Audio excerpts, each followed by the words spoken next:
நம்மோட வீட்டை ஹாப்பி ஹோமாக மாற்றுறதுக்கு நம்ம அதை ஆர்கனைஸ்டு ஹோமாக மாற்றிட்டோம். அதுக்கப்புறம் அதை எப்படி மெயின்டைன் பண்ணுறதுன்னு பார்க்கலாம்.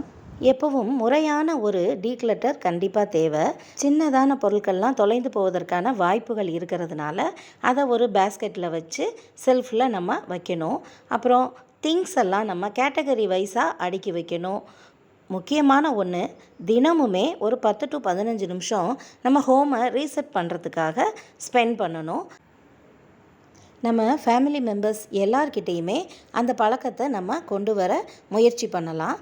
இது மூலமாக நம்ம குழந்தைங்களுக்கு நல்ல ஹேபிட்ஸ் கண்டிப்பாக வளரும். சுத்தமாக நீட்டாக இருக்கிற ஹோமை விட ஆர்கனைஸ்டு ஹோம் இன்னும் ஒருபடி சிறந்தது.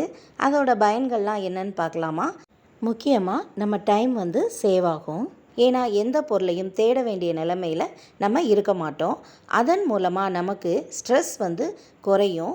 ஒரு இடத்த க்ளீன் பண்ணால் கூட அது ரொம்ப ஈஸியாக இருக்கும்.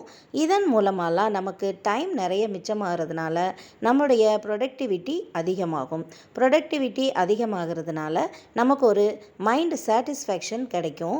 நமக்கு கொஞ்சம் டைம் கிடைச்சா கூட நம்ம ஹெல்த்தை மெயின்டைன் பண்ணுறதுக்கு அதை நம்ம யூஸ் பண்ணிக்கலாம். நம்மளுடைய ஸ்ட்ரெஸ்ஸை குறைக்கிறதுக்காக நம்ம மீ டைமாக கூட அதை நம்ம மாற்றிக்கலாம். எல்லாத்தையும் விட ரொம்ப முக்கியமானது மணி சேவ் ஆகும். ஏன்னா எந்தெந்த பொருள் எங்கெங்கே இருக்குது, எவ்வளோ இருக்குதுன்னு நம்ம தெரிஞ்சுக்கிறது மூலமாக வேஸ்டேஜ் நிறைய குறையும்.